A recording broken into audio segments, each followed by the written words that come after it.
Fala pessoal, tudo bem com vocês? Meu nome é Breno Carelli, sejam bem-vindos a mais um vídeo aqui do canal. Hoje eu estou aqui na cidade do México, em frente ao aeroporto, depois eu mostro aqui a imagem. Estou fazendo um pernoite aqui, cheguei ontem à noite e, bem, essa madrugada já estou voltando para o Panamá e queria aproveitar que eu estou aqui tranquilo, hoje não tem muita coisa para fazer, e voltar, né, a colocar um pouco mais de conteúdo aqui no canal. Há alguns vídeos atrás eu comecei a falar de finanças, né, para pilotos, pessoal da aviação e finanças em geral, que seja relacionado à aviação, principalmente. E hoje eu queria falar de um assunto bastante importante, que é a aposentadoria.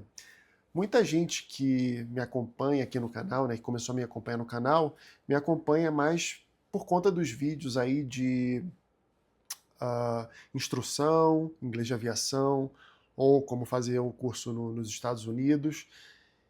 E imagino que a aposentadoria ainda não está muito no radar, né, de vocês, né, se você é uma dessas pessoas, mas que eu acho que você pode aproveitar desse conteúdo, né, quando você já estiver estabilizado na sua carreira, lembrar do que eu estou dizendo agora, que vai te ajudar lá no futuro.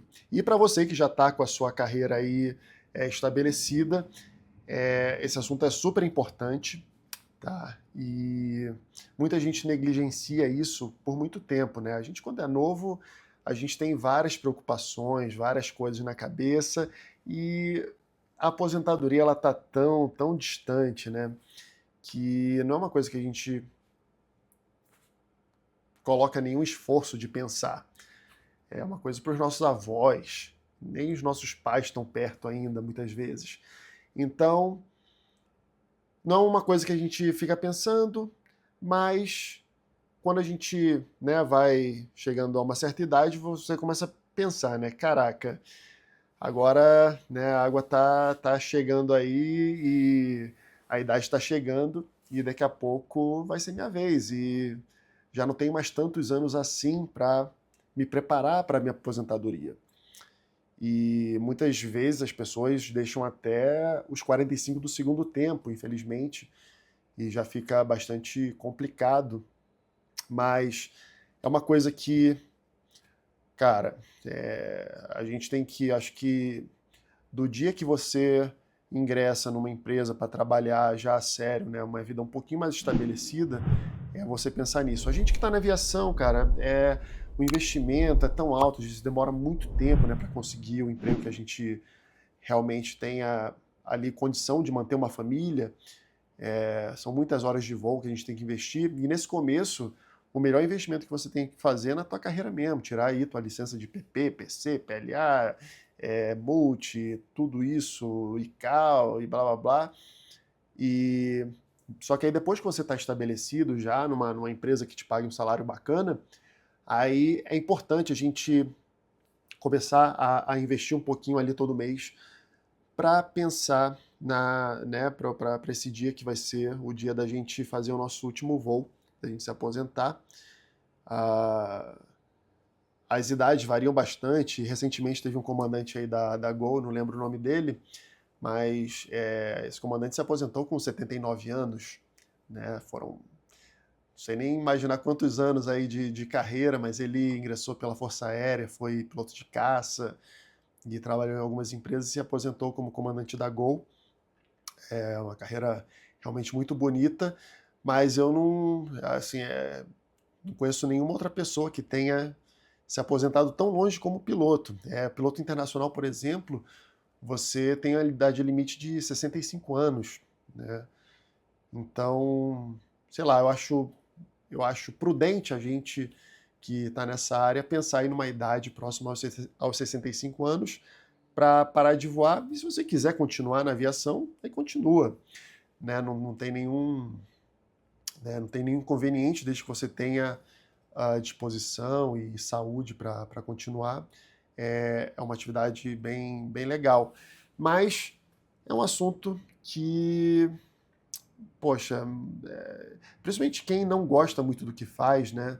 Que geralmente não se aplica muito aos pilotos, apesar de tempos em tempos você dar um pouco de decolou o avião agora.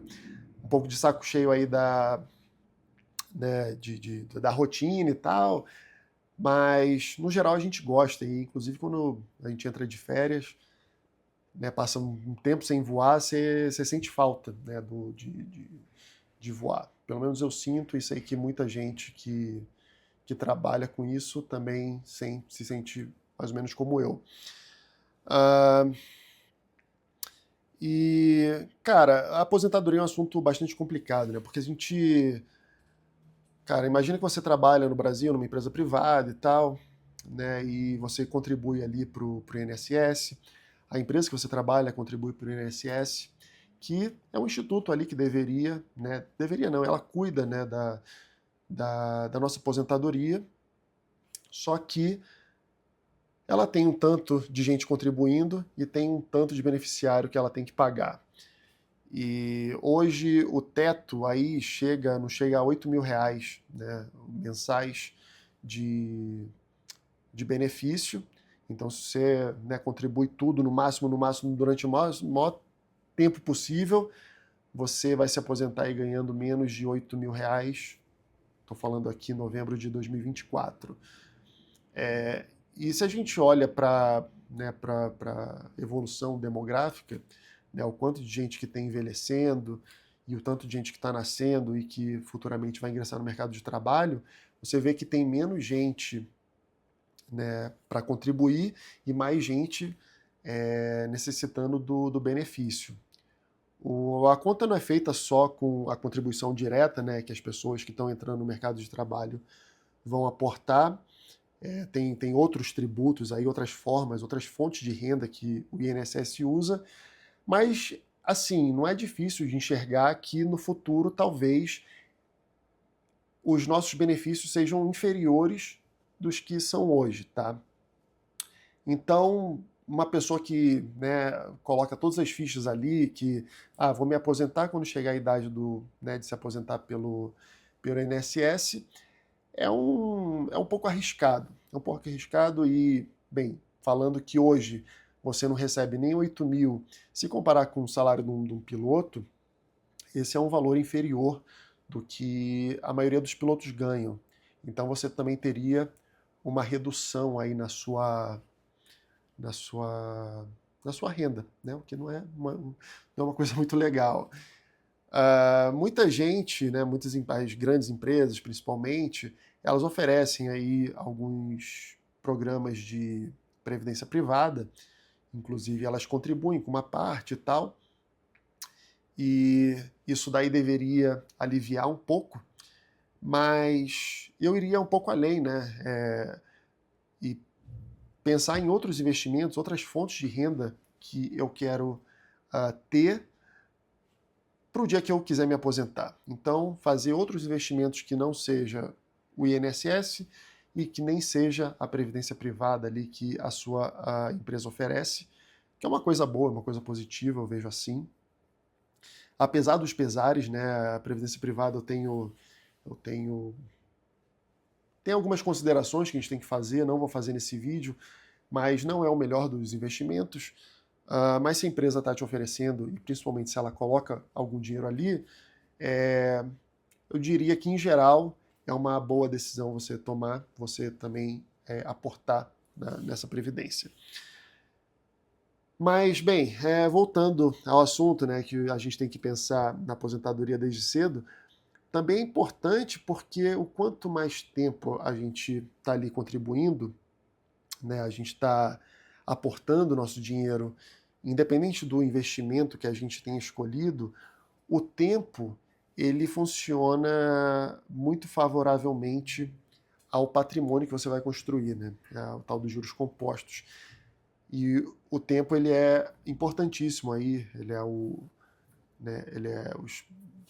expoente, né? Ele é a potência que vai permitir que o teu investimento se multiplique cada vez mais rápido. E quanto maior você mantém esse expoente, né? Quanto mais tempo você deixa, mais patrimônio você vai constituir. Então, uma das coisas, aqui eu tenho uma colinha aqui, né? Uma das coisas que você tem que considerar quando você estiver pensando na sua aposentadoria, é quanto você quer ter de renda, né? Qual que é a minha renda ideal quando eu me aposentar? E você vai pensar, o que que eu quero fazer quando eu me aposentar? Ah, eu vou querer viajar, vou querer comprar um barco, vou querer comprar um avião, vou querer comprar uma casa de praia, enfim, cada um tem as suas, né, seus desejos e tal, mas algumas coisas são comuns a todos, né, basicamente, que é ter uma vida confortável, você ter aí você ter dinheiro para, né, se manter num lugar bacana, confortável, seguro, ter acesso a transporte. Lembra que à medida que a idade avança, a nossa mobilidade diminui, então é importante a gente considerar isso. A gente considerar que, pô, você vai querer ter uma alimentação de qualidade, que, enfim, você vai querer se dar certos luxos e que a saúde, o custo com saúde, ela tende a aumentar conforme você vai ficando mais velho, né? O preço de plano de saúde, a medicamento que você tem que comprar, fora tratamentos que permitam você ter uma velhice, né? Ter uma velhice saudável, digamos assim, você ter uma qualidade de vida. Por exemplo, né, fazer exercício, pilates, enfim, tem várias coisas que você pode fazer que ajudam, né? Eu ainda estou um pouco longe disso, mas eu vejo pessoas da minha família aí se movimentando e tal, e sei que isso daí tem um custo e que é bom, né, a, a gente manter isso daí no orçamento, ter uma ideia mais ou menos que a gente vai gastar um pouco mais do que geralmente a gente gasta com saúde de maneira geral. E também, isso daí já é um pouco até mais avançado, a gente entende que as pessoas, logo que elas se aposentam, ainda com uma idade, né, ainda relativamente jovens,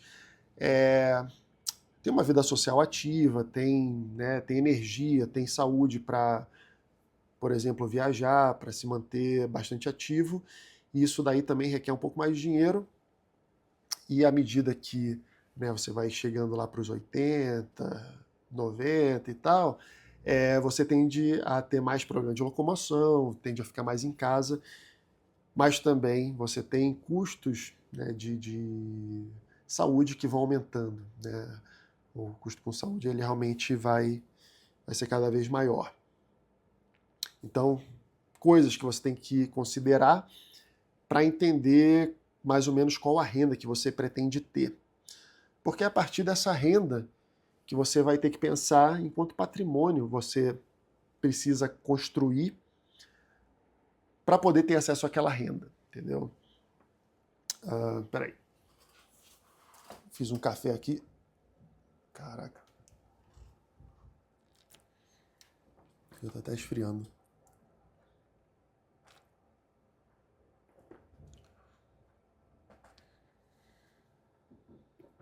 Deixar aqui no sol.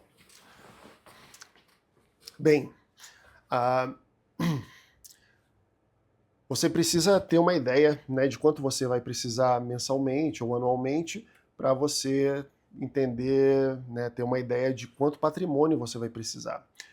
Por exemplo, para fazer uma conta fácil aqui, vamos imaginar que vamos tirar o INSS dessa conta, porque a gente não sabe quanto que a gente vai receber do INSS, mas vamos fingir que ele não existe, tá? E que você precise de, por exemplo, 10 mil reais por mês. Se você imaginar que um apartamento te dá R$ 2.500 de aluguel por mês, você pode falar, pô, eu preciso de 4 apartamentos que me paguem 2.500 por mês para poder eu ter a renda que eu preciso. E daí você vai ver mais ou menos quanto custa para ter esses apartamentos e esse daí vai ser o patrimônio que você vai precisar. Isso se você escolher somente imóveis, né, para sua aposentadoria. Mas existe uma gama gigantesca de investimentos que você pode fazer para conseguir, né, ter um patrimônio e que vai te render às vezes mais do que um aluguel, outras vezes até menos, mas é importante a gente ter essa visão aí de que vai ser necessário um patrimônio bastante grande para você ter uma renda né, que seja compatível, de repente, ao salário de um piloto hoje, de um comandante. Se você pensar em investimento de uma forma geral, você pode falar, cara, quanto que eu preciso ter de patrimônio que, se estiver me rendendo 0,5% ao mês, vai me dar esses 10 mil reais. Então você vai pegar, né, aqui a conta vai dar 2 milhões de reais. 2 milhões de reais, 1% daria 20 mil reais por mês. 0,5%, 10 mil reais por mês. Você ainda tem que considerar aí que você vai ter que pagar imposto e tudo mais.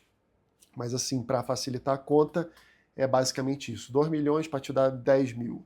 Se você quer 30 mil, 6 milhões. E por aí vai. Então, como que você vai conseguir, né, todo esse patrimônio? Então, uma parte vem ali vai vindo do INSS. A gente não sabe quanto, mas se você está aportando ali todos os meses, alguma coisa vem. A mesma coisa a sua previdência privada. Todo mês você está ali aportando alguma coisa. Por mais que não seja um investimento muito bom, cara, é um dinheiro ali que você nem vê, né? Que nem passa, tu vê no contra-cheque, só que ele está sendo descontado, mas numa coisa que cai na sua conta. E que também vai te ajudar a compor isso daí no futuro. E esses outros investimentos, seja lá qual for, que vai te dar uma renda extra e que no total aí vai juntar para formar a sua aposentadoria. E um dado importante é que, dependendo de quando você atinge esse patrimônio, você pode se aposentar numa idade, você pode se aposentar um pouco mais jovem, se você, né, conquistar esse patrimônio aí um pouco antes. E tem gente que, e eu gosto um pouco, né, desse assunto, e tendo a investir um pouco mais e querer conseguir um pouco mais de rendimento para conseguir chegar num montante que me permita eu sair do mercado de trabalho um pouco antes do que seria a idade normal, digamos 65 anos.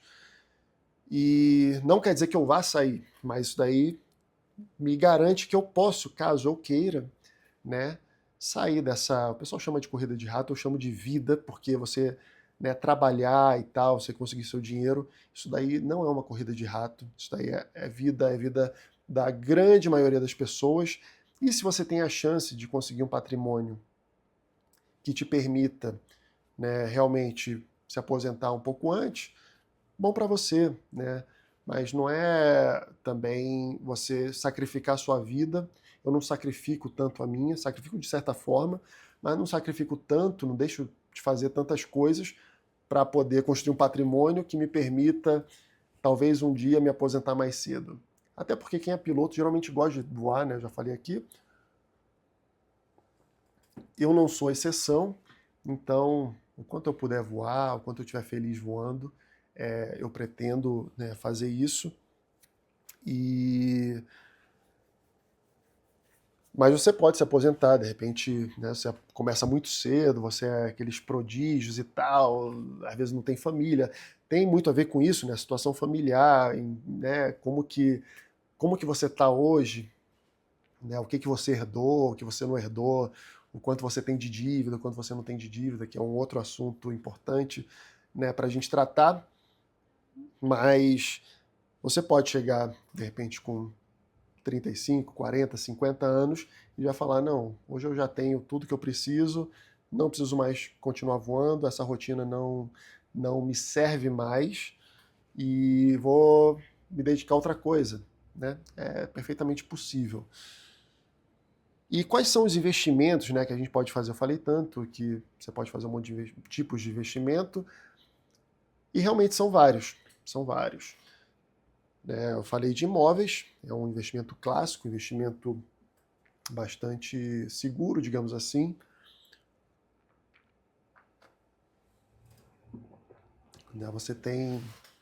Você pode ter o ganho do aluguel, você pode ter um ganho de capital com a valorização do imóvel, enfim, tem vários benefícios de investir em imóveis. Depois eu faço alguns vídeos sobre isso. Não é a minha área né, que eu sou expert, mas eu gosto e invisto também nisso, mas você tem renda fixa, né, de forma geral, né, você tem um pacote, né, que a gente define como renda fixa, que é quando a gente empresta dinheiro. A gente pode emprestar dinheiro para o governo, a gente pode emprestar dinheiro para empresas, para bancos, que são empresas também, né? E a gente recolhe ali os juros, né, daquele dinheiro. Então, investir em renda fixa, tesouro direto, CDB, essas sopas de letrinhas aí que a gente ouve falar aí nas propagandas e tal, quando senta com o gerente do banco. É importante a gente ter um entendimento geral sobre isso e quando a gente estiver preparado para investir, aí a gente se aprofunda naquele produto específico, né, naquele investimento específico, para ver quais são os riscos, qual é o rendimento provável que você vai conseguir. Além da renda fixa, tem a renda variável, né, que você investir basicamente em ações de empresas. Você pode fazer isso aí de forma individual. Você vai lá e compra as ações que você julga serem boas e forma uma carteira de investimento. Você pode investir através de fundos de investimento em ações, fundos de investimento em multimercados, que mistura ação com renda fixa. Você pode investir também em ETFs, né, que são basicamente fundos que são negociados na bolsa como se fossem ações. Você pode investir em fundos de índice ou ETFs de índice, que eles tentam imitar o índice, por exemplo, o índice Bovespa, o índice S&P 500, né, nos Estados Unidos. Eles constroem ali uma carteira teórica que acompanha aquele índice. E cada um desses investimentos tem suas vantagens e desvantagens, né? E é bom a gente entender, de novo, de uma forma assim, um pouquinho de cada, e quando a gente estiver preparado para investir naquele ativo especificamente, aí a gente expande, vai se aprofundando naquele assunto para realmente saber onde que a gente está colocando o nosso dinheiro, que não é fácil de ganhar, né? Então, isso daqui obviamente, vou explorar em vídeos futuros e fazer com que, de repente, né, o pessoal, né, meus colegas aí pilotos, o pessoal que está entrando na aviação, o pessoal que trabalha, enfim, isso aí serve para todo mundo, na verdade. Mas eu tento falar aqui, né, com esse público, com os nossos colegas aí de profissão. E, bem, se você gostou do vídeo, né, deixe seu like. Se você não tiver inscrito no canal, se inscreva e ative as notificações. Se tiver comentários, dúvidas, sugestões, reclamações, escreve aqui nos comentários também, eu vou ler. E até o próximo vídeo. Um abraço e tchau, tchau. Olha aqui o aeroporto, que bacana. Aeroporto do México. Falou, gente. Um abraço. Tchau, tchau.